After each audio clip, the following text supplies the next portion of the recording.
Hey guys, tonight we're heading somewhere dark, ancient, and just a little bit slobbery. Imagine this. You're standing before the gates of the Greek underworld. The sky above you has vanished. The air smells like dust and old bronze. Every footstep echoes louder than it should. And then, there he is. Three heads, each snarling with a slightly different growl, a serpent tail twitching behind him, and possibly a mane made of snakes, just in case you weren't already rethinking your afterlife choices. This is Cerberus. And yes, he's technically a very good boy, if your definition of good includes terrorizing dead people for eternity. But here's the question we'll be dozing our way through tonight. What exactly was Cerberus guarding? So, before you get comfortable, take a moment to like the video and subscribe, but only if you genuinely enjoy what I do here. And if you're still awake, post your location and local time in the comments. I always love seeing where and when people are listening from. Now, dim the lights, maybe turn on a fan for that soft background hum, and let's ease into tonight's journey together. You take your first cautious step towards Cerberus, and congratulations, you're officially not in Kansas anymore. You're in Hades, but don't worry. Despite the snarl and the fangs and the snake accents, Cerberus is not your enemy. In fact, he's just doing his job. The ancient Greeks painted him as the guardian of the underworld's gates. Not a creature of evil, mind you, but of order. Like a mythological TSA agent who doesn't allow carry-ons. Only Cerberus doesn't confiscate your water bottle. He bites off your head if you try to smuggle yourself out of death. But here's where it gets weird, even by ancient standards. Some texts describe Cerberus as a vicious, untamable monster. Others, as surprisingly cooperative, especially if you bring honey cakes. Yes, honey cakes. Apparently, bribing him with pastries was totally acceptable. Imagine showing up at the gates of death and just handing over a snack. You half expect him to sit, wag his tail, and ask for a belly rub. Cerberus isn't the only guard in Greek mythology, either. You've got the Colchian dragon protecting the golden fleece, the Sphinx of Thebes quizzing passersby to death, and a host of gorgons, giants, and haunted statues keeping people away from things they probably shouldn't touch. But Cerberus is unique in that he guards something unavoidable. Not a treasure, not a secret, but death itself. It's like posting a security guard outside a black hole. And here's where the scholarly debates begin. Historians still argue whether Cerberus was actually meant to guard the living from entering too soon or the dead from escaping. A few radical theories even suggest he wasn't guarding anything literal at all, but rather represented the border between knowledge and mystery. Like a furry, terrifying metaphor. Then there's the design choice. 3 heads. Why 3? Wouldn't one horrifying head have been enough? We'll explore that a bit more later, but spoiler, it might have had less to do with intimidation and more to do with symbolism. Greeks love their sacred numbers. And don't get too attached to that snake tail or mane of vipers. Depending on the version you hear, Cerberus might have had 50 heads, or a dragon for a tail, or breath that smelled like death itself. Which, let's be honest, probably just meant he skipped brushing after chewing on underworld leftovers. The earliest surviving texts to describe Cerberus include Hesiod's Theogony, which we'll visit in more detail next. But already, you can feel the myth unraveling into something more complex than a monster at the gate. This creature doesn't just bark, he means something. And so, as you inch past his massive paws, don't worry, he's sleepy tonight. You start to wonder. Maybe Cerberus isn't a monster at all. Maybe he's a mirror, reflecting all our fears about the boundary between life and death, knowledge and forgetting, comfort and oblivion. Or maybe he's just really into snacks. Either way, you're here now. Welcome to the underworld. Let's see what else Cerberus is hiding. The path behind you disappears into mist. It's not fog. Exactly. It's more like memory. You try to recall how you got here, what day it is, whether your socks match, and it all slips sideways like oil on marble. Welcome to Hades. Not the punishment zone. Not yet. This is just the lobby.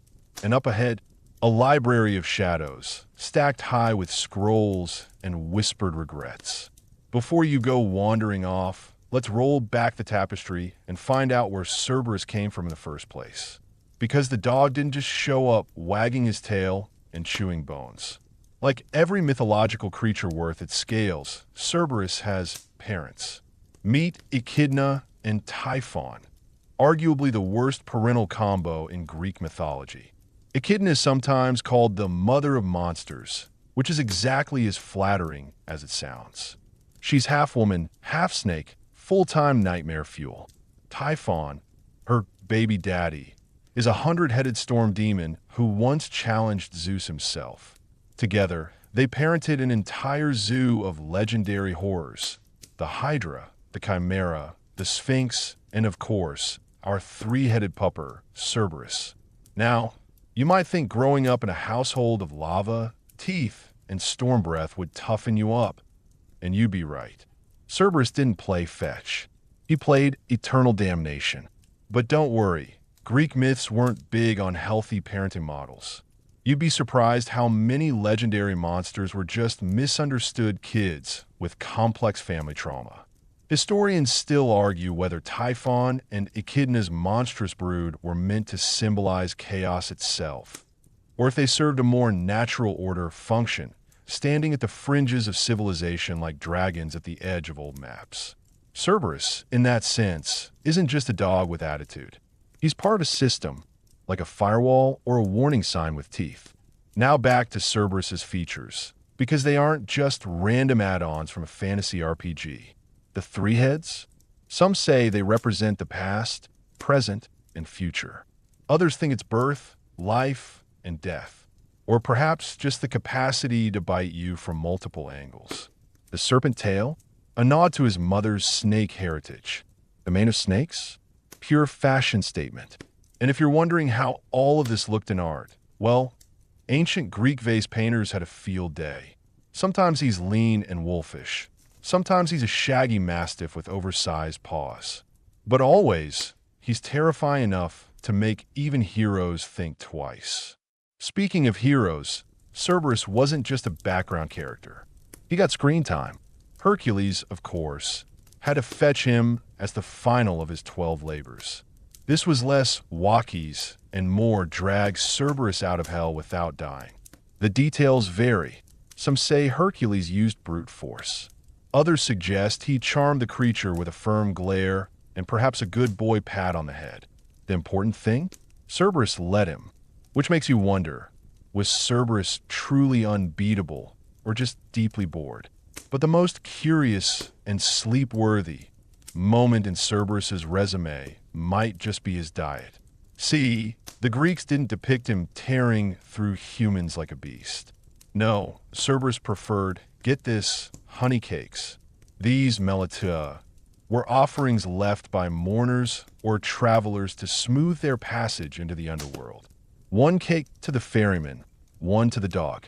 Sort of like tipping your waiter and a bouncer. There's even speculation that these cakes were mildly hallucinogenic, which adds a fun twist. Did Cerberus accept bribes, or just snacks that got him a little woozy? Scholars still puzzle over whether these offerings were meant to pacify the beast, or just symbolize letting go of earthly attachments. Either way, next time you picture Cerberus, don't imagine him snarling. Imagine him licking crumbs from his paw, half asleep in the gloom, dreaming of honey and occasional head pats. Now here's something fringe but oddly believable. Certain Orphic traditions, those mystic, semi-underground cults obsessed with rebirth and secret knowledge, claim that Cerberus had a dual nature. To the uninitiated, he was the terrifying guard. To those who understood the hidden truths of the soul, he was more of a gatekeeper of transformation. Not a beast to defeat, but a test to pass, which circles us back to his original purpose. Was Cerberus guarding Hades, or guarding you from moving on too fast? Because death, in Greek thought, wasn't the end. It was a border, a complicated one. And like all good borders, it had a guardian. One with 3 heads, excellent hearing, and a sweet tooth. Your feet crunch softly on what might be gravel or bone dust. It's hard to tell in this light. The underworld isn't hostile, exactly. It's more like a library that resents being disturbed. As you walk deeper, the air grows thick with old stories, barely whispered but still echoing. And always, somewhere behind you, there's a shuffle of paws. Or maybe 3 sets of paws. Cerberus doesn't chase, after all. He waits. Let's rewind again, because before Cerberus stood guard, the underworld wasn't sealed. Not tightly. In early Greek cosmology, the afterlife was more like a dim field than a fortress. The dead just wandered. Sometimes they forgot they were dead. Sometimes they came back. And that was a problem. Enter Hades, the god, not the place. Though in time, the two would become synonymous. Hades wasn't evil, just quiet, distant. He drew the underworld as his realm in a divine lottery with his brothers, Zeus and Poseidon. While they got the sky and the sea, Hades got the silent, cold soil beneath everything. Not exactly the jackpot, unless you enjoy solitude and shades for company. So when Hades began organizing his realm, adding rules, rivers, judges, gates, he needed security. You can't run an orderly afterlife if the recently deceased keep sneaking back to check their horoscopes. That's when Cerberus truly comes into his own. Not just a pet, not just a monster, but infrastructure. There's some debate among scholars about when exactly Cerberus became the no-exit clause of the underworld. Was he always there, or did he evolve with the myth? Early mentions of Hades don't describe much enforcement at the gates. But as Greek thought deepened, particularly in the classical period, death became more structured. The underworld transformed from a foggy elsewhere to a bureaucratic maze. And every maze needs a minotaur, or in this case, a 3-headed bouncer. Now, Cerberus doesn't patrol the entrance. That's Charon's job, ferrying souls across the river Styx for a coin. Cerberus is stationed inside, just past the judges of the dead. Think of him like the turnstile at a subway station. You can enter, but try hopping back out, and there's a bite waiting. And here's a fun twist. Ancient sources aren't totally clear on whether Cerberus kills those who try to escape, or just drags them back. Virgil, in his Aeneid, has Aeneas slip him a sedative-laced honey cake. The dog collapses in a heap, snoring in triplicate. Other stories suggest Cerberus simply terrifies the shades into obedience. No mauling required. Intimidation is a skill, after all. One scholarly theory posits that Cerberus represents forgetting. As in, once you've crossed into death, you're meant to let go of life. Not just physically, but emotionally. Cerberus isn't stopping bodies. He's stopping attachments. Your nostalgia, your grief, your clinging. Every head snapping at a different strand of memory. And if that feels too metaphorical for bedtime, let's talk paws. Big ones, possibly lion-like, according to Hesiod, and claws that scrape stone. If you were designing a beast to guard all exits, you wouldn't give it wings. It might fly away. But wait, mass. That's what anchors things. Cerberus doesn't chase dreams. He pins them. Curiously, some vase paintings depict Cerberus with only 2 heads, or 4, or 50. The ancient Greeks were flexible with their monster metrics. The poet Pindar called him many-headed, while Apollodorus stuck to 3. Why the variety?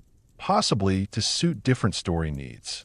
Or maybe, just maybe, because Cerberus isn't one dog, but an idea that shape-shifts. One lesser-known myth even suggests that Cerberus was once mortal. A cursed man transformed by Hecate, the goddess of magic and ghosts, into a beast of memory and loss. This version never made the mainstream canon, but it lingers on the edges of folk tradition. You can almost see it, a man doomed to watch over death, no longer remembering who he used to be. There's even a Roman mosaic found in Pompeii with the inscription Cave Canem, "Beware of the dog," above a snarling black figure. It might be a house pet, or it might be a subtle reference to Cerberus. Because if you live in a world where the gods walk the streets, even your watchdog might have mythic origins. And let's not forget Orpheus, the musician who tried to charm his way into the underworld to retrieve his wife, Eurydice. His lyre lulled even Cerberus into stillness. Imagine that, a dog, not defeated by swords or sorcery, but by a song. You wouldn't think three-headed canines were sensitive to melody. But apparently, in the underworld, even monsters like a lullaby now and then. Which brings us back to you, walking through this realm of echoes and softly glowing walls. Cerberus is out there, not hunting you, not sniffing your socks, just listening. One at alert, one dreaming one. The pathway curves, smooth as river stone and oddly warm underfoot, like it remembers the heat of those who came before you. Not that many have ever come back to tell the tale. You keep moving forward, your breath shallow but steady. The silence around you is thick, not empty, but full of waiting. And somewhere deeper in, Cerberus watches. He always watches. Let's zoom out for a moment. You've probably heard of the 12 labors of Heracles. They're the Greek myth equivalent of a to-do list written by someone who really hates you. Slay this, steal that, clean some immortal livestock stables. And guess what's right at the very end of the list? That's right, Cerberus. Labor 12 brings Cerberus up from the underworld. Now, this wasn't just any fetch quest. Heracles wasn't supposed to hurt the dog. Hades gave him a strict condition. If you can subdue Cerberus without weapons, you may take him to the surface. As if wrestling a three-headed, serpent-tailed beast with only your bare hands somehow made the task more reasonable. Historians still argue whether this labor was meant to symbolize death itself being conquered, or just Heracles' complete disregard for personal boundaries. Either way, it's the first and only time anyone successfully removes Cerberus from his post. Temporarily, of course, like a UPS driver borrowing the crown jewels to show a buddy. Different versions describe the struggle differently. Some say Heracles used a lion-skin cloak as a shield against the snapping jaws. Others insist Cerberus willingly followed him, as if curious what fresh air might smell like. One fringe theory suggests Cerberus wanted to leave just once to see sunlight, like a dog raised in a basement who hears birdsong and loses his mind. There's even a vase painting that shows Cerberus wearing a spiked collar, held on a leash by Heracles. No blood, no chaos, just a monster on a stroll. You can almost picture suburban joggers crossing the street to avoid him. But of course, Cerberus is eventually returned. You can't keep the dead in the land of the living. Not for long. He goes back to his post, a little rumpled, maybe slightly offended, and resumes his ancient duty. Nothing personal, just eternal service. Which raises an important question. Why does the underworld even need a guard? Once you're dead, right? But in Greek thought, the soul was slippery. Death wasn't always permanent. Heroes came and went. Spirits wandered. Sometimes the living entered the underworld on quests of love, glory, or petty godly errands. Cerberus, then, isn't just keeping people in. He's keeping meaning intact. Death in Greek cosmology had to mean something. If everyone could stroll out of Hades after a pep talk or a few poems, the boundary between life and death would blur. Cerberus is the enforcer of finality. He growls at the very idea of loopholes. That's why some versions of the myth place Cerberus not at the gates, but deep within at the final exit. He's not there to scare the new arrivals. He's there to stop the bold ones. The ones who think love or strength or cleverness can outmatch death. Cerberus is the reminder that not every story has a sequel. And yet, oddly, Cerberus is not described as evil. Monstrous, yes. Fearsome, absolutely. But not malevolent. He's just doing his job. You never hear about him chasing the innocent or tormenting souls for fun. He has no cruel streak. He simply guards, like a lighthouse in reverse, warning ships not to leave harbor. There's even a reading of the myth that sees Cerberus as a kind of mercy. Without him, the The dead might try to return and discover they don't belong anymore. Better to be warned. Better to be stopped. And then there's the matter of that tale. Ah yes, the serpent tail. Some depictions show it as a writhing, living snake. Others go full Hydra mode and add snake manes or scorpion barbs. The symbolism is flexible but always unsettling.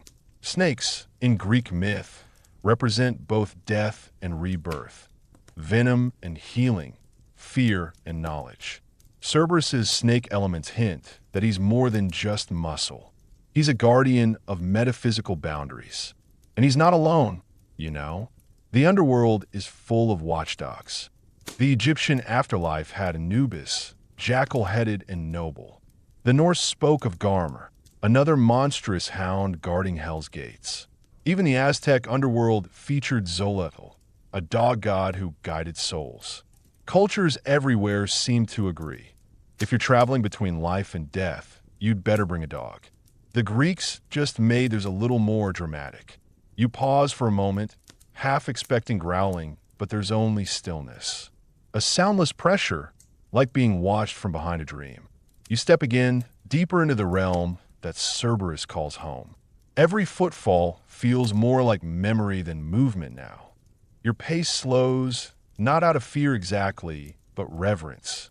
Like when you step into a library where all the books are alive and judging your grammar. The atmosphere becomes thicker here, denser with the weight of meaning. You feel in your chest, this part of the underworld isn't about punishment. It's about permanence. And somewhere curled up in the shadows, Cerberus listens. Tonight, we peel back another mythic layer. Cerberus as threshold guardian. Not just a three-headed bouncer with a grudge, but the literal embodiment of boundaries. His job? To mark the place where was ends and is no more begins. You're standing at the hinge between worlds, and he's the one who makes sure it doesn't swing both ways without consequence. Now, in modern terms, we love thresholds. We love liminal spaces, those in-between zones like train stations at night, airports at 3 a.m., or that weird 5 minutes between snoozing your alarm and deciding whether you're a person yet. Liminality is hot. But to ancient Greeks, it was risky, dangerous, sacred. Historians still argue whether Cerberus was meant to be a literal watchdog or a metaphor for the terrifying uncertainty of passing from life to death. One thing's for sure. He stands at the exact point where identities dissolve.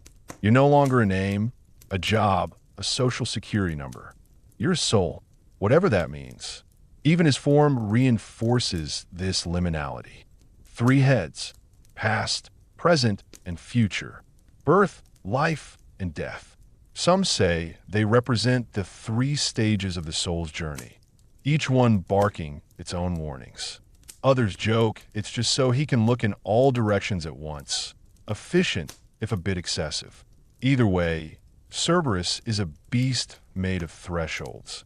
In classical art, Cerberus doesn't always look horrifying. Sometimes he's almost calm, regal, like a dog who knows exactly how important he is and has no time for nonsense. He's not frothing at the mouth. He's lounging, maybe twitching one ear at the sound of your approach. That kind of restraint is scarier than rage. A fringe interpretation even suggests that Cerberus isn't guarding to keep people in, but to protect the dead from the living. From noisy poets, reckless lovers, and guys named Orpheus who bring musical instruments into sacred spaces. And then we arrive at one of the most peculiar moments in all of Greek myth. Orpheus, lyre in hand, descending to find his beloved Eurydice. The gods grant him passage, with conditions, of course. No looking back, no second chances. But first he must pass Cerberus. You'd expect a dramatic confrontation, a tense standoff, maybe some epic barking. But no, Orpheus plays his lyre, and Cerberus lies down, just like that, soothed, pacified, out-cued by music. This is not the behavior of a monster. This is the behavior of something listening, something moved, something capable of being lulled into stillness by beauty. The symbolism here is gentle and profound. Art, the Greeks suggest, can open doors that strength cannot. You can't punch your way past Cerberus, but you might be able to sing your way through. Of course, Orpheus later blows it, looking back at the worst possible moment. Classic. But Cerberus? He never moved. He never chased. His job was done the moment Orpheus walked by. Whatever happens after, that's on humans. Even in Rome, Cerberus retained this image of majesty rather than madness. He appears on tomb sculptures as a reminder of safe passage. Not beware the beast, but you made it past the final gate. It's almost comforting. By the time of the early Christians, writers started equating Cerberus with Satan, of course, because 3 heads and a tail of vipers doesn't exactly scream Sunday school. But before all that baggage piled on, he was simply the guardian, the gatekeeper, the dog that doesn't let you leave. Which, let's be honest, is a deeply dog thing to do. Because underneath the mythology, the fire-breathing heads, and serpentine flourishes, there's something deeply familiar about Cerberus. Loyal, alert, protective. Dogs are humanity's companions across cultures and ages. Cerberus just took that to the underworld. And it makes sense. If you had to pick someone to stand watch over the end of everything, wouldn't you want someone who'd never abandon their post? Who never forgets a face? Who listens, even in silence? You don't hear Cerberus yet, but you feel him. Not in your ears, but somewhere behind your ribs. Like the rumble of a subway train that hasn't arrived yet. Still you walk. And as you do, you remember, this isn't just about monsters. It's about what monsters mean. About the roles we give them. About the things we ask them to guard. Because we're too afraid to look at them ourselves. You step lightly now. Not because you're afraid, but because the atmosphere around you shifts again. This time tinged with the bitter copper of memory. Cerberus is behind you. At least, you think he is.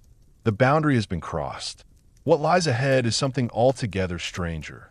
Not torment, not fire and brimstone, but routine. Daily life in the Greek underworld wasn't all wailing souls and echoing moans. That would get old fast. Even the dead need structure. So what does the average soul do in Hades all day? Well, let's just say it's not thrilling, which is exactly the point. You find yourself meandering past spectral figures engaged in what looks eerily like bureaucracy. Endless lines, scrolls that re-roll themselves, conversations that loop in circles. It's like the world's slowest DMV, except everyone's been dead for centuries and no one ever calls your number. This realm, known as the Asphodel Meadows, is where most souls go, not because they were good or bad, but because they were just average. You didn't betray your city or invent geometry. Congrats. Here's your eternal field of damp grass. Historians still argue whether this part of the underworld was seen as peaceful or punishing. Some inscriptions make it sound serene, a place of eternal, quiet rest. Others imply it was numbingly dull, a divine waiting room with no clock. But maybe that's the point. You're not being punished. You're just done. And here's where it gets weirdly comforting. There are no moral binaries down here. No yabin, no fid, just categories. You weren't heroic enough for Elysium? That's fine. You weren't monstrous enough for Tartarus? Also fine. Into the meadows you go, where even the gods don't really bother checking in. You pass a soul who seems to be reenacting an argument about olive prices. Another is walking in perfect circles, reciting family names like a walking census. It's quiet, not because people aren't speaking, but because none of it really matters anymore. And maybe that's the strangest thing about Hades. It's not about punishment. It's about absence. Absence of urgency, of hunger, of forward motion. You remember those myths where the dead beg to return, to right a wrong, or see someone again. They don't beg because they're in pain. They beg because they've been forgotten. Or worse, have forgotten themselves. In some versions of the myth, the souls in the Asphodel Meadows drink from the river Lethe, the river of forgetfulness. A sip is enough to dissolve memories, identities, regrets. You become vaporous. You exist, but only barely. like a dream someone forgot to finish. But not everyone drinks. There are whispers, rare souls who refuse, who hang on to memories even though it hurts. They sit quietly at the riverbank, staring into the current, clutching fragments of who they once were. A child's laugh, the smell of baked figs, the name of a lost friend. You pause beside one of them. She doesn't look at you, but her lips move, slowly, soundlessly. A prayer? A poem? A grocery list from 487 BCE? Cerberus never comes here. He doesn't need to. These souls aren't going anywhere. They're not running. They're not plotting a jailbreak. They've made peace with the stillness, or they're slowly becoming it. You try to imagine what you'd do here if this were your fate. Would you resist? Try to remember every detail of your former life? Or would you let go, let the edges of yourself blur until all you feel is this gray, eternal hum? And here's a fringe theory, mostly dismissed by scholars but beloved by romantics. The Asphodel Meadows weren't just a holding area. They were a test. A limbo to see who would choose to remember, who would care enough to refuse oblivion. Because memory in Greek thought is powerful. Mnemosyne, goddess of memory, was also mother to the muses. No memory? No art. No history. No love songs. Maybe that's the real punishment here. Not flames or torment, but forgetting the one thing that ever made you real. A gentle breeze moves through the grasses. Or maybe it's just your imagination. Hard to say. You watch a man drop a pebble into a small pool of water, then pick it up again and drop it once more. Over and over. Not because he must, but because it's all he has left to do. There's no despair here. Just repetition. Soft, uneventful loops. You pass a group sitting in a circle, telling the same story to each other over and over. The punchline never lands. No one laughs, but they don't stop either. And then you see it, etched faintly on a wall of stone, an image of Cerberus. Not growling, not guarding, just watching from afar. His presence echoes even here, a reminder that even after death, there are borders you can't cross. Or maybe you don't want to, because what if forgetting isn't the end? What if it's a kindness? A way to release everything that weighed you down in life? The griefs, the grudges, the unpaid taxes? You take a breath, or something like it. The air feels full of dreams that once mattered, and now don't. And you keep walking. Not because you have somewhere to go, but because walking is the one thing you still know how to do. You're deeper now. The stillness of the Asphodel Meadows fades behind you like a forgotten tune. Your feet meet new ground, darker, rougher, heavier somehow. A cool wind snakes through the cracks beneath your feet, and you catch the scent of iron and old thunder. Tartarus. Ah yes, that name rings all sorts of ominous bells, doesn't it? This is where the worst of the worst ended up. Not your average tax evader or stolen grape muncher. No, this was prime real estate for cosmic rebels, oath breakers, and anyone the gods really wanted to make an example of. And Cerberus? He never ventures here. Not because he's afraid. He just knows there's no escaping from this pit. No need for a dog when the walls themselves bite. You peer over a ledge and realize why Tartarus isn't just a place. It's a drop, an abyss. It makes the rest of the underworld look like a cozy Airbnb. Homer once quipped that the distance from Earth to Tartarus is like an anvil falling for 9 days straight, which also tells you a lot about Homer's weekend hobbies.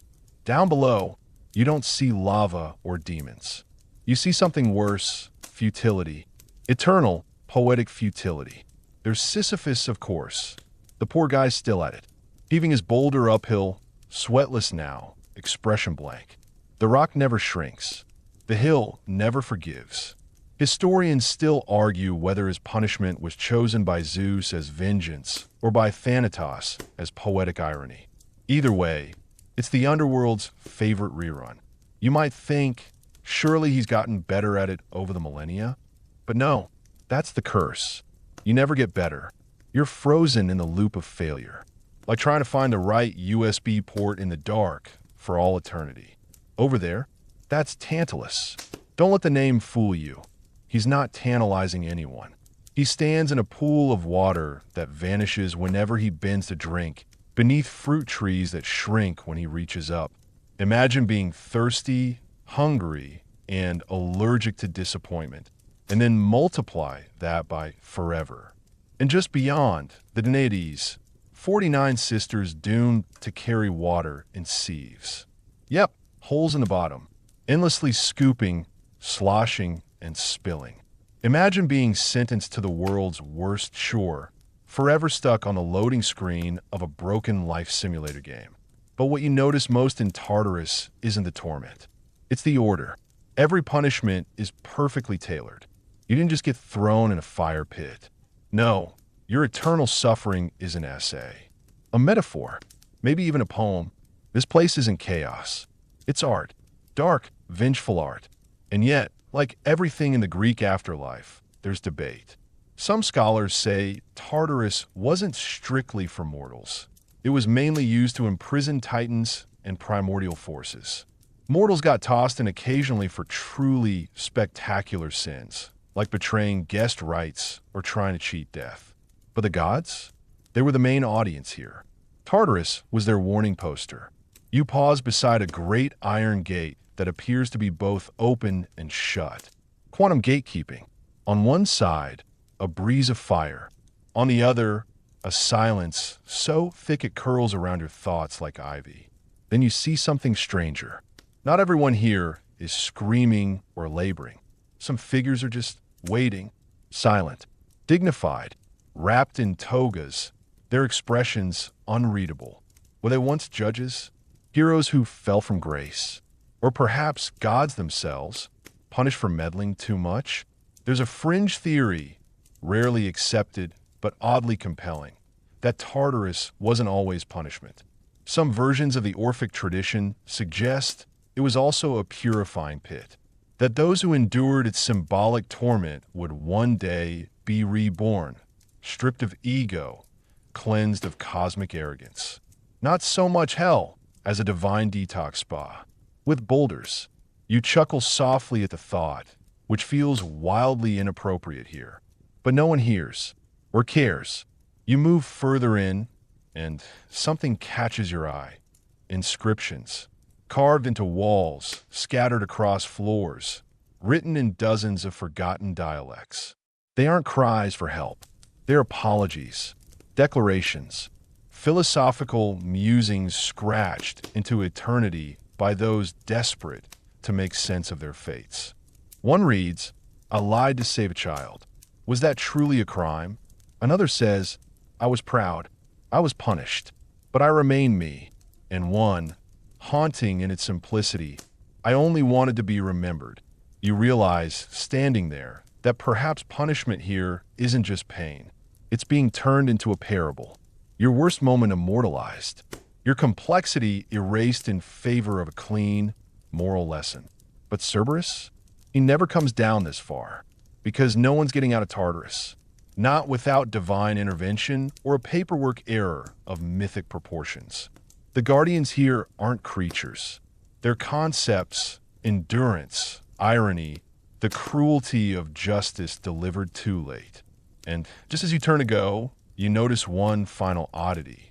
A woman sitting beside a dry well, writing furiously with a stick in the dirt. She looks up, not at you, but through you. Her voice is soft and dry. "We are not evil. We are the remembered failures of better men." You blink, then she vanishes. Or maybe you were never meant to see her. One last glance over your shoulder. The punishments go on. Eternal labor, eternal thirst, eternal meaning. This is Tartarus. And you, lucky you, are just passing through. You step lightly now, shoes coated in a fine dust that clings like memory. Tartarus is behind you, but its echo follows, a strange heaviness, like you're still dragging a boulder behind your thoughts. Up ahead, the terrain shifts. The air loses its electric tension. You move into a narrower corridor where flickering torchlight glows not with fire, but with a silvery shimmer, like moonlight spilled into a cave. Something's different here. You're entering the realm of the judges. Ah yes, Rhadamanthus, Minos, and Aeacus, a trio with arguably the strangest post-retirement gig in mythology. Former kings turned eternal bureaucrats. Imagine leaving behind the messiness of monarchy, only to be stuck forever reviewing soul resumes and ruling on where someone spends eternity. If that's not karmic HR, what is? The hallway opens into a marble courtyard. The air is unnaturally still. In the center stands a great bronze scale, perfectly balanced yet never still. You watch as a transparent figure approaches, head bowed, clasping something that looks like a memory. The soul places it onto the scale. A whisper of sound follows, like a sigh trapped in amber. The scale tips slightly, and then the judges speak, not with voices, but with presence. Rhadamanthus, the stern one, represents justice over the East. He often speaks first, with no time for charm or excuses. Aeacus, guardian of Europe, is more patient. Some say he still listens like a grandfather would. Minos, the final word, the tiebreaker, stares as if he sees your life from above, like an aerial map of your soul. Historians still argue whether Minos earned this job by merit or as a favor from Zeus, who was, after all, his dad. Some suggest it was political, an Olympian nod to mortal cooperation. Others say Minos, for all his faults in life, was unusually obsessed with law and order. Regardless, here he is, silent, regal, maybe a little smug. Your turn comes. You step forward, and instinctively you reach for something that isn't there, your past. And somehow it is there, a bundle of warm images and cold regrets, fluttering like paper moths in your hands. You lay them gently on the scale. You feel no fear, only exposure. It's like removing every layer of self-deception and standing there naked in the purest sense of the word. The judges regard you. There's no gavel, no trial, just assessment. You remember that one time you told a kind lie to spare someone's feelings. The time you refused a cruel order. The day you helped someone with no expectation of reward. Small things. You thought they were forgotten. They weren't. But also the lesser days. The petty cruelty. The smug thought you never voiced. The envy that flickered when it shouldn't have. That one time you could have spoken up and didn't. None of it's punished. None of it's praised. Just weighed. The scale settles. The judges nod. One gestures gently. You've earned passage forward. Not to punishment. Not to paradise. Just onward. You breathe a breath you didn't know you'd been holding. But just before you step through the next archway, something catches your eye. A different path. A low, shaded door with no label. A stream of dim souls seem to shuffle toward it. Shoulders slumped, eyes vacant. Not damned, but not exactly free either. The unremarkable dead. The forgotten. Perhaps those who lived without ever really choosing. Some traditions called it the plain of Lethe. Others, the fields of indifference. The place where the lukewarm go. Those who serve no cause, loved no one deeply, harmed nothing, helped no one. The ones who just floated. You ask a passing soul what lies beyond that door. No one remembers. It says, voice soft as lint. And that's the point. You feel the chill again. Worse than Tartarus, perhaps, is not eternal torment. It's eternal nothing. No story, no yaiment, just slow, fading silence. But that's not your path today. You step into the judge's appointed corridor. It glows faintly gold, and your footsteps make no sound. Ahead, you sense the terrain shifting again. You're not just walking through myth anymore. You're walking toward possibility. And yet, you can't help but glance back. The judges are already weighing the next soul. The scale tips. The cycle continues. There's a comfort in it, you think. A system, however strange. Nobody vis. Notriki. Just wait. Just consequence. And dogs? Still no sign of Cerberus. He guards a gate, yes, but here, justice guards itself. As you round a bend, you spot an inscription on the wall. A rare thing down here. It reads, "To be judged is not the same as to be condemned." The next corridor curves gently upward, and for the first time in a while, it smells like flowers. The corridor's curve carries you upward, subtly, gently, like the tilt of a dream shifting toward dawn. The scent of flowers becomes more than just a trace now. Jasmine, maybe myrtle? It's hard to say. The fragrances blend into something warm and faintly intoxicating, like memories you never lived but somehow recognize. The floor beneath your feet grows smoother, no longer rough-cut stone, but polished like old marble that's been walked on by centuries of souls. The oppressive stillness of Tartarus, the stern weighing of the judges, it all softens into a kind of twilight hush. And as you reach the top of the slope, the air thins in a different way. You're entering the fields of Elysium, or just Elysium, if you're on familiar terms. This isn't the cloudy, harp-ridden heaven you've seen in cartoons. No golden gates, no país murmurs. Instead, a vast open plain unfurls before you, bathed in golden dusk. It's always dusk here. The sky holds the kind of light photographers call magic hour, when everything glows and nothing casts hard shadows. Souls walk here, not shuffle, not slink walk. Leisurely, content. Some recline beneath flowering trees. Others lie on the grass like it's their first nap in centuries. Laughter drifts across the field like dandelion fluff. Not the raucous kind, but soft chuckles. Private jokes shared between poets who live a little too early for the Renaissance. A satyr wanders past, playing a flute. A philosopher lounges nearby, eyes half closed, still arguing softly with himself. There's a woman weaving something invisible on a loom that doesn't seem to have threads. Maybe she's working on a metaphor. Historians still argue whether Elysium was originally reserved for heroes only, warriors, demigods, the poetically favored, or whether, over time, it became a kind of spiritual retirement village for anyone who lived nobly. Some say the bar was higher than it is now. Others claim the gods relaxed their entry standards after too many relatives showed up in Tartarus with complaints. But what exactly was Cerberus guarding from entering here? It's a fair question. The answer, perhaps, is that he wasn't keeping the unworthy out, but the satisfied in. Elysium is not a party you stumble into by mistake. You're placed here because you're done. You've lived the kind of life that doesn't cling.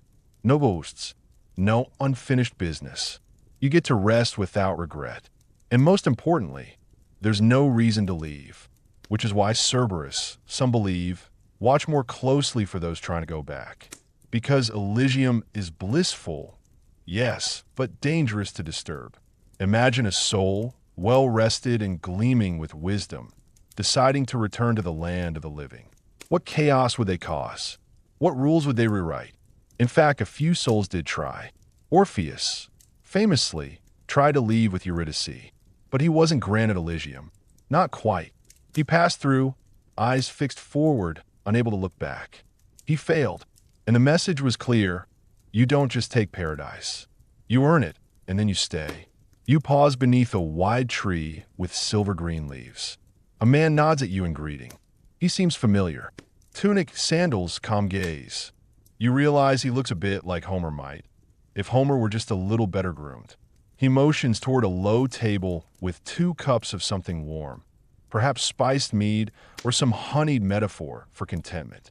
You don't drink, but the scent alone soothes your throat. He asks no questions. In Elysium, you don't need to justify your presence. The space welcomes you without ceremony. You're not the hero here. You're not even the visitor. You're simply another soul.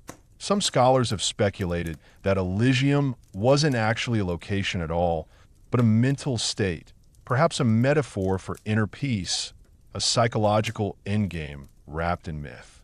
After all, there's no indication that souls do anything here. No purpose, no reward system, just peace. You watch a group of children chase each other, their laughter ringing in slow echoes. No fear, no tears, just the game. Nearby, a woman is singing, no words, just melody. Her voice moves like light through glass. It strikes you that in a realm where no one suffers, there's also no competition, no striving, no comparison, and curiously, no boredom. Every moment feels just full enough, like finishing a perfect book and having no urge to read another right away. And yet, even here, not all souls stay. In some versions of the myth, those who tire of even perfect bliss can choose to be reborn. It's not a punishment, but a choice. A soul, having tasted rest, may yearn for action again, for struggle, noise, sensation. And so, they drink from the river Lethe, forgetting everything, and return to the world above in a new form.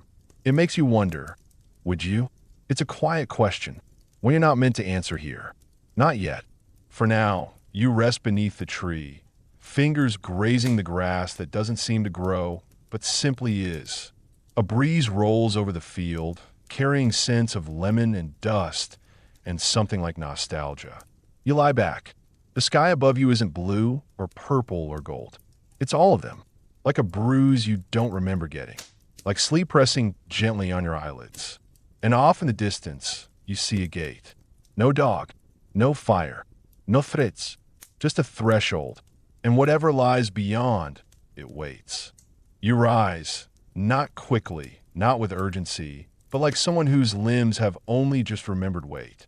The grass beneath your back left no imprint. Time here, it seems, doesn't care to mark you. The gate ahead isn't guarded. No Cerberus, no thundering warnings. Just two tall pillars of polished obsidian framing a passage that glows faintly, like moonlight through frosted glass. You hesitate, and that hesitation is itself ancient. Every myth ever told has its moment of pause, right before crossing into something new. So you step forward, slowly. Beyond the gate, the light changes. The warmth of Elysium dims. The air smells different, less like flowers, more like minerals and wet clay. A sense of gravity returns. Not the kind that pulls at your bones, but the kind that tightens your thoughts, sharpens your attention. You're not in danger, but you've left comfort behind. This is the edge of the Lethean plain. Here, the river Lethe winds in slow, shimmering spirals. It doesn't rush or babble. It drifts. Its surface is so smooth, it reflects the sky perfectly, until you realize it reflects no sky at all. Just darkness, like a mirror that has forgotten what it was made to show.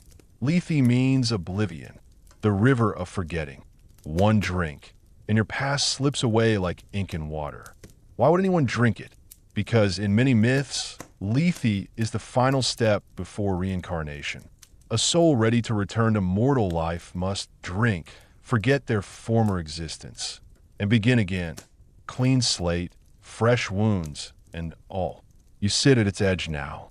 A cup rests beside you. It wasn't there a moment ago.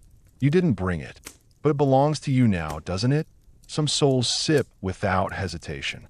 Others stare for what feels like centuries.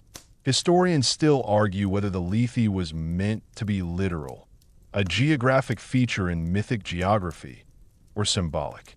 Was it a real barrier, or just a poetic representation of how memory dies with time? Either way, Cerberus wasn't stationed here. Not directly, but his absence is felt just as much as his presence.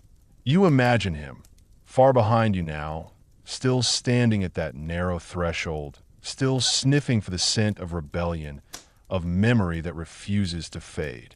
And this place, this strange hush of pre-existence, is where his influence thins to nothing. You glance across the water and see something or someone standing on the opposite bank. Hard to say who or what. Their features shift like shadows at dusk. They raise a hand, not beckoning, just acknowledging. They might be you, or someone you were, or might become. The river isn't deep. You could wade it, but the cup is still there. The myths say you have to drink to be reborn, but they're vague on how much. A sip? A gulp? A drop? What if you take too little and remember too much? What if you take too much and lose even the things that matter? There's a story, less famous, more whispered, about a soul who drank from the Lethe and still remembered their first life. Not everything, just fragments. Familiar smells, faces that tugged at the edge of dreams, unexplainable fears or loves. They were said to be a poet, of course. They always are. And their verses were beautiful and confusing and filled with images no one else could quite grasp. It makes you wonder how many of your memories aren't really yours. The water laps gently. You see your reflection again, but this time it wavers. Not because the river stirs, but because you do.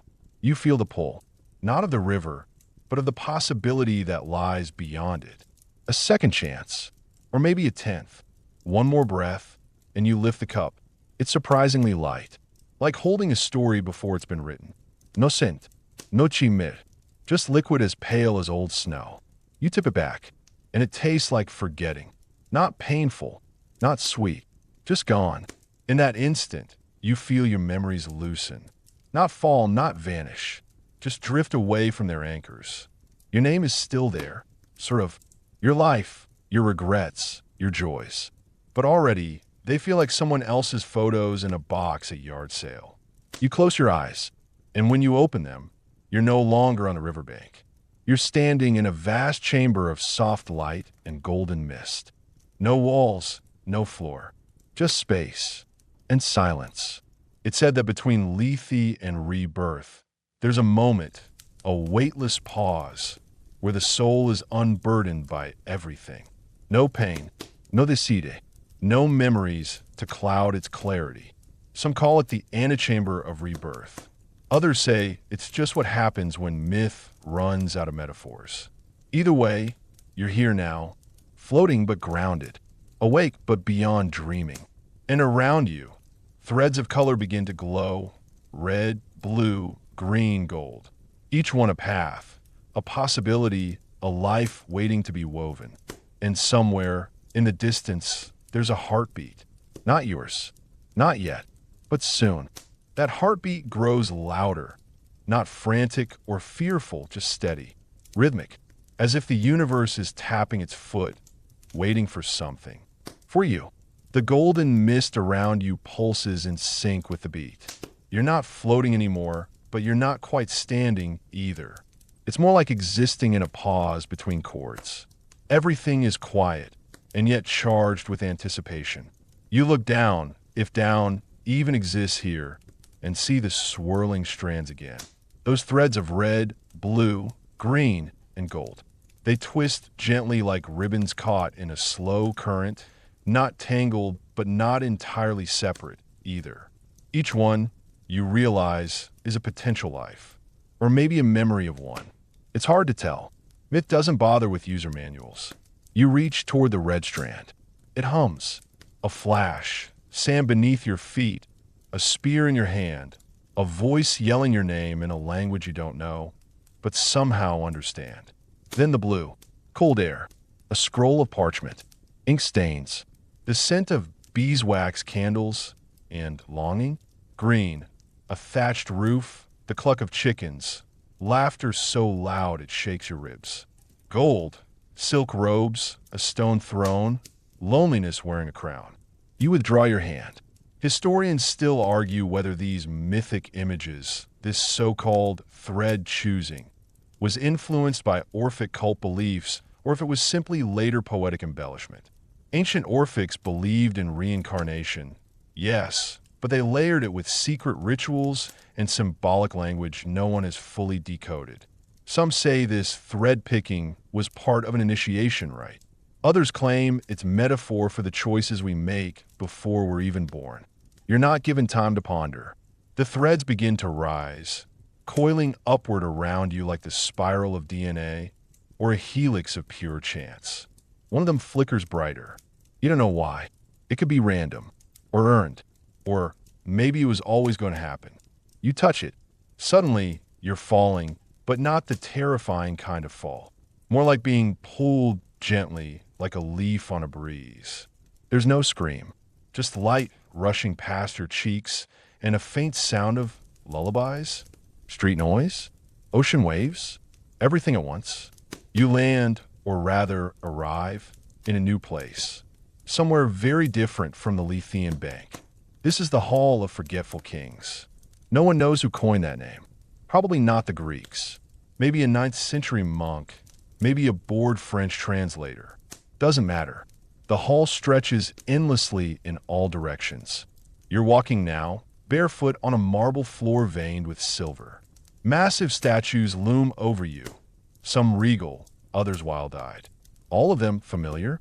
Each represents a soul who once drank from the Lethe and became someone of great consequence.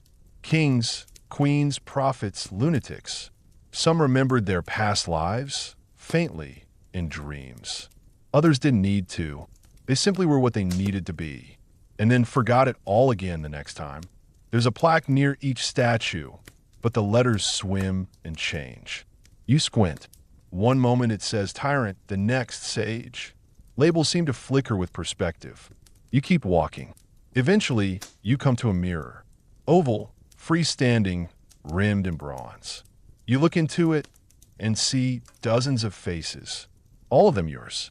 Some are old, some young. Some have eyes like yours. Others bear scars you don't remember earning. But the emotion across them all is the same. Curiosity. A kind of endless reaching. A dog barks behind you. You turn. It's not Cerberus, but it is a dog. Just one head. Short, brindled fur. Big eyes. Familiar tilt of the ears. It stares at you with a look that says, "You again?" You bend down. It doesn't run.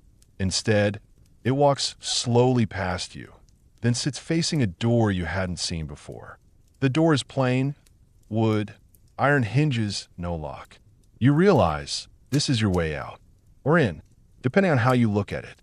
The dog scratches once at the base of the door and vanishes.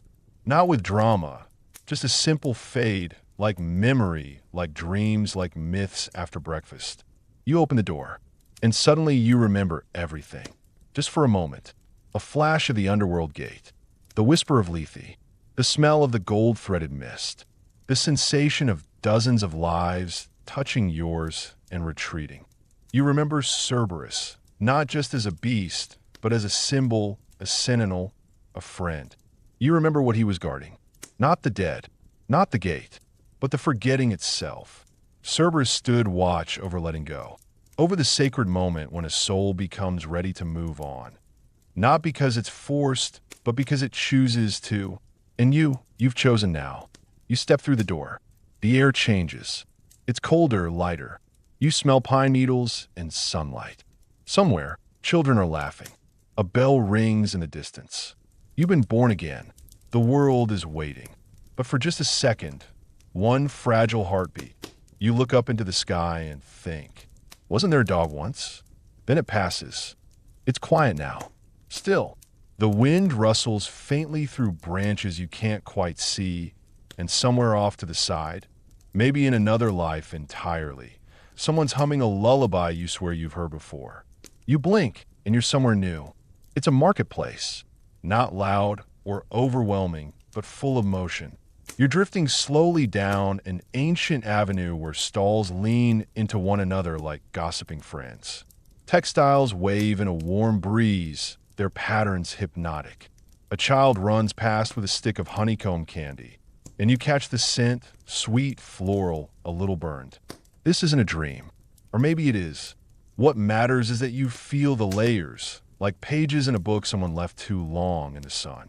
The vendor in the first stall offers clay jars. You touch one and feel the texture, sanded smooth on the sides, rough around the lip. Inside is water. Ordinary. Cool. You ask, what's this? The vendor smiles. Lethe, they say. You recoil instinctively, but they laugh gently. Don't worry, it's symbolic. Historians still argue whether references to Lethe in common speech were literal or metaphorical.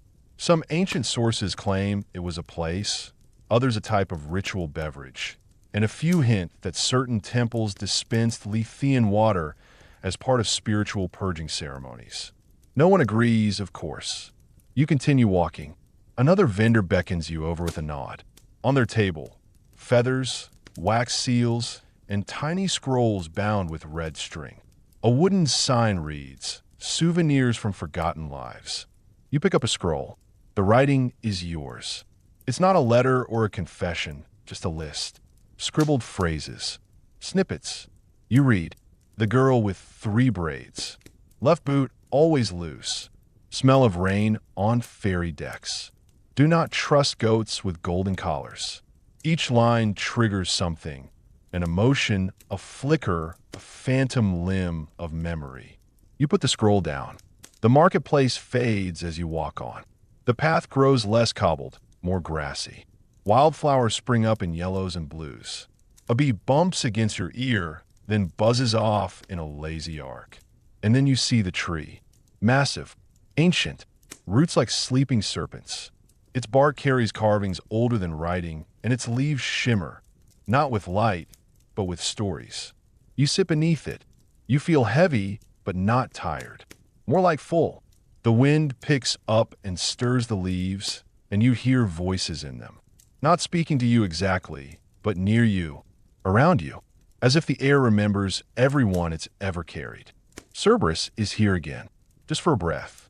No longer monstrous, no longer guardian, just presence. He lies down at your feet, gives one long sigh, and dissolves into petals. You reach up and pluck a leaf. It crumbles to dust in your hand and smells like libraries, like campfires, like the inside of a childhood memory you don't quite own. Somewhere nearby, water trickles. You find it, a stream. Not lethe, not exactly, but it knows the way. You kneel and watch your reflection ripple. Dozens of versions of you surface and sink, each one calm, each one forgiving. A small voice behind you says, "Ready?" You nod. You don't need to ask what for. You follow the stream. It leads you through narrow canyons of white stone, etched with fading glyphs. No two repeat. No one has decoded them. Maybe they never will. Maybe that's the point. You walk slowly. A light begins ahead. Not blinding. More like sunrise behind a thick curtain. You know this light. You've seen it from the other side. You're close now to waking. Not just from sleep, but from all the half-dreams that lives before lives leave behind like lint in a coat pocket. And just before you step into the brightness, you hear one last thing. A growl. Not threatening. Not fierce. Protective. Cerberus. You don't turn around. You just smile. Some part of you knows he's still there. Always will be. Not a trap. Not to frighten, but to hold space. To give form to the edge between memory and forgetting. And as you walk into the light, you say thank you. Not out loud, but in that internal, eternal way souls speak to myths. Then the light takes you. You emerge into warmth. The kind of warmth that doesn't press, doesn't scorch, just welcomes. Like the inside of a sunlit library on a rainy day. The air smells faintly of oranges and ink. You're still in the underworld, technically, but this part doesn't feel like punishment. It feels well managed. You glance around and realize you're walking through a sort of bureaucratic utopia, if that's even possible. Marble columns stretch high, but they're worn soft with time. Scrolls float by on invisible currents. Occasionally, one lands in your hand. You read a name you've never heard, paired with a deed that feels oddly familiar. Across the hall, a shade in a linen toga files complaints with a 3-headed receptionist. Each head responds in a different tone, bored, polite, and deeply enthusiastic. You catch a snippet. Yes, but your record says you volunteered for the labors. The shade sighs. It was a metaphor. The receptionist's middle head nods. So is this cue. A quiet smile rises to your face. You weren't expecting humor in Hades, but it fits. The place isn't grim, just deeply committed to its themes. And then you hear it. Footsteps. Heavy. Deliberate. Cerberus? No. These are humanoid. You turn and see a figure approaching. Not glowing, not floating, just walking like you. It's Orpheus. He looks okay. Tired, maybe, but not devastated like the statues suggest. He's humming something under his breath. A tune you don't recognize, but feel like you should. Back again, you ask. He chuckles. A few of us don't really leave. You walk together for a while, no real destination. The path shifts from stone to moss, then to polished black glass that reflects the stars beneath your feet. Did you ever find her? You ask after a while. He doesn't answer right away, just looks up at the vaulted ceiling, where constellations swirl like spilled tea leaves. I found pieces, he finally says. Memories, echoes, a laugh behind a door. That's something. Historians still argue whether the Orpheus myth was meant as a cautionary tale or a meditation on grief. Was he a fool for looking back, or the only honest one for doing so? You and Orpheus reach a fork. He takes the left path. I've got rehearsal, he says with a grin. Lire ensemble. They're terrible. It's perfect. You wave, and he vanishes into mist. Left alone, you wander until you come to a chamber unlike the others. No varas, no scrolls, just a single mural drawn in sand across the floor. It's a map, but not of places. It's a map of roles. Every archetype, the betrayer, the loyal one, the lost child, the guardian, the one who waits, the one who forgets.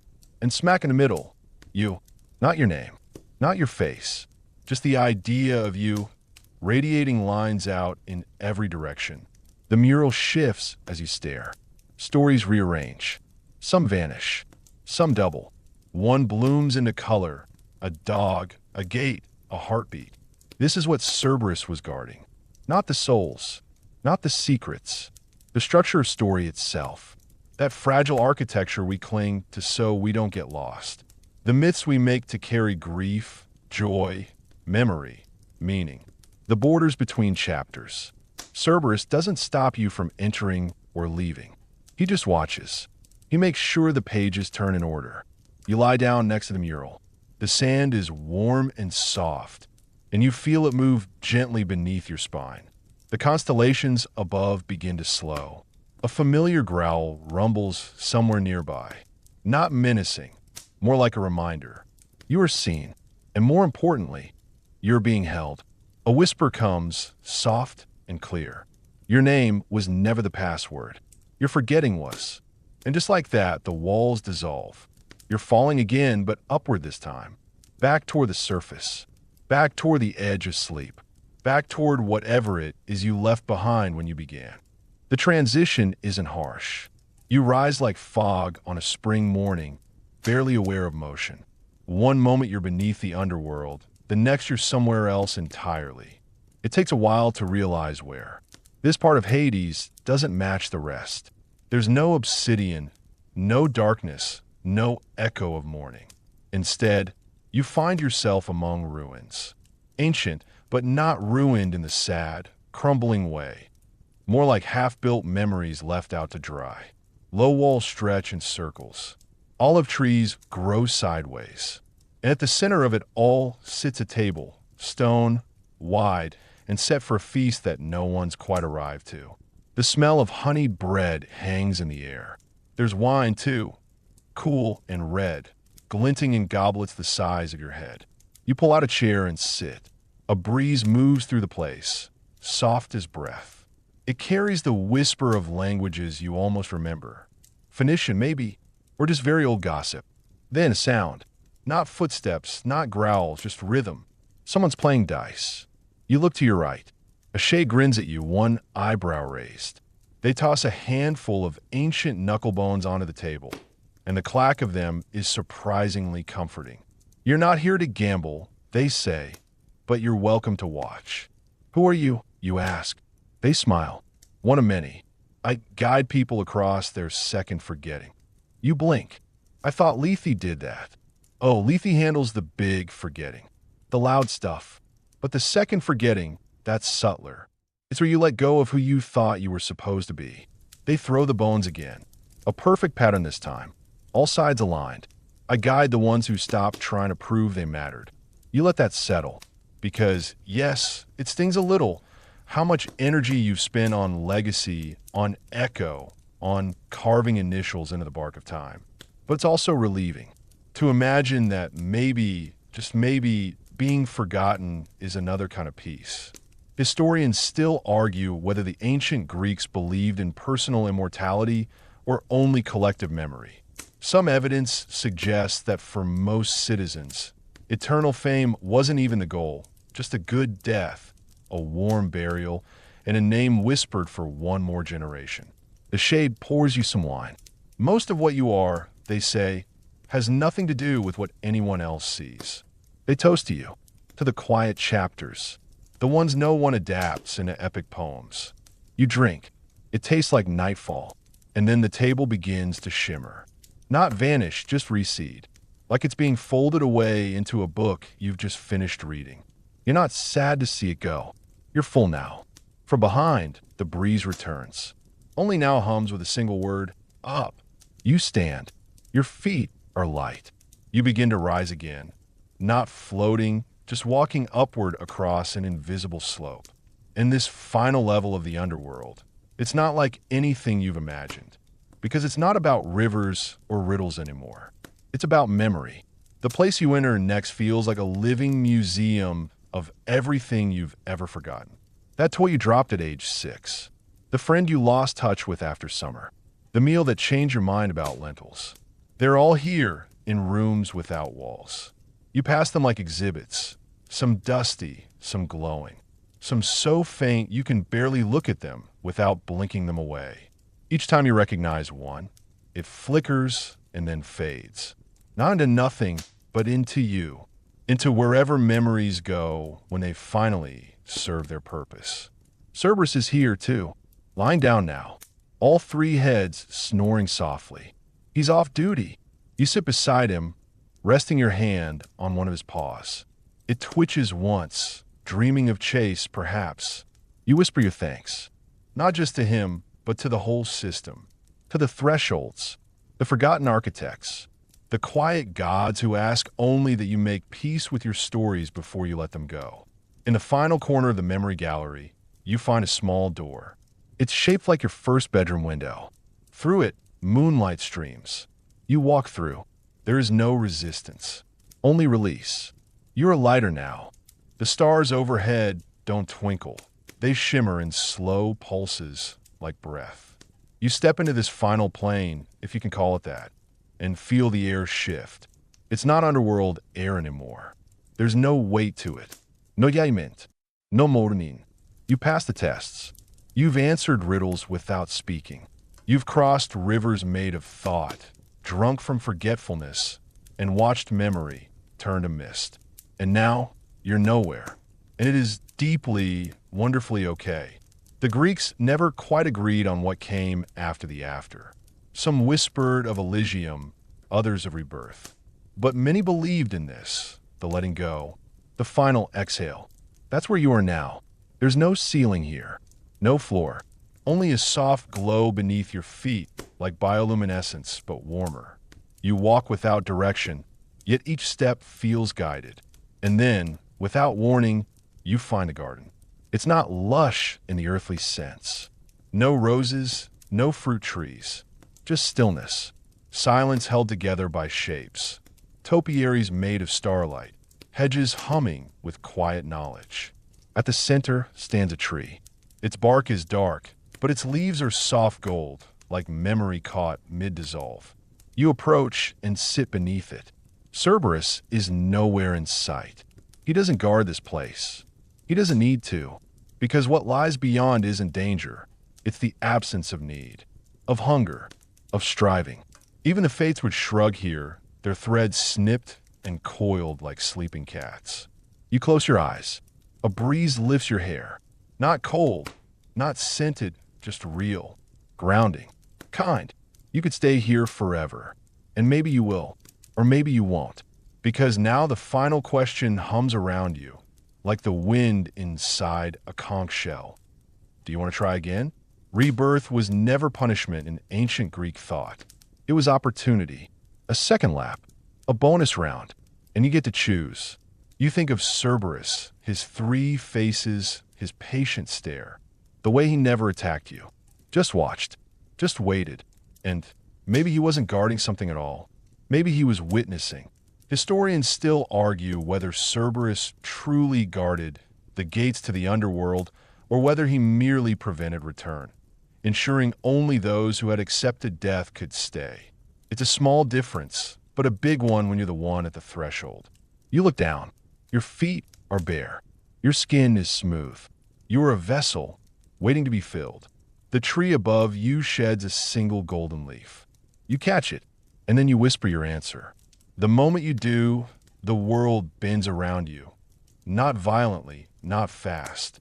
Just shifts, like a curtain being drawn, like an inhale before speech. Light fills your lungs, and just before everything fades, you swear you hear a soft bark. Goodbye. Welcome back. You won't remember. And that's the point. Your breath slows now, matching the rhythm of this last quiet place. The lights have softened, the voices have hushed, and even your thoughts seem to be wrapping themselves in gentle folds, like paper lanterns floating down a river. The story is over, but its warmth lingers. The underworld wasn't what you expected. It never is. But you move through it, step by step, with curiosity, patience, and just enough humor to keep the shadows from closing in. Now, there's nothing more to see, nothing more to learn, nothing more to prove. You're safe here. Let your shoulders relax. Let your fingers unclench. Let your jaw go soft. You're not guarding anything anymore. Not time, not memory, not identity. Cerberus is asleep, and so are the ghosts. The rivers have run quiet. The gates have closed, not to lock you in, but to keep the noise out. You are where you're meant to be. Maybe you'll return in another form, another place. Or maybe you'll rest right here, just as you are. Either way, the journey has served you. Now let your breathing slow. Let the last images fade. Let go of the torch. Let go of the map. Let go and sleep.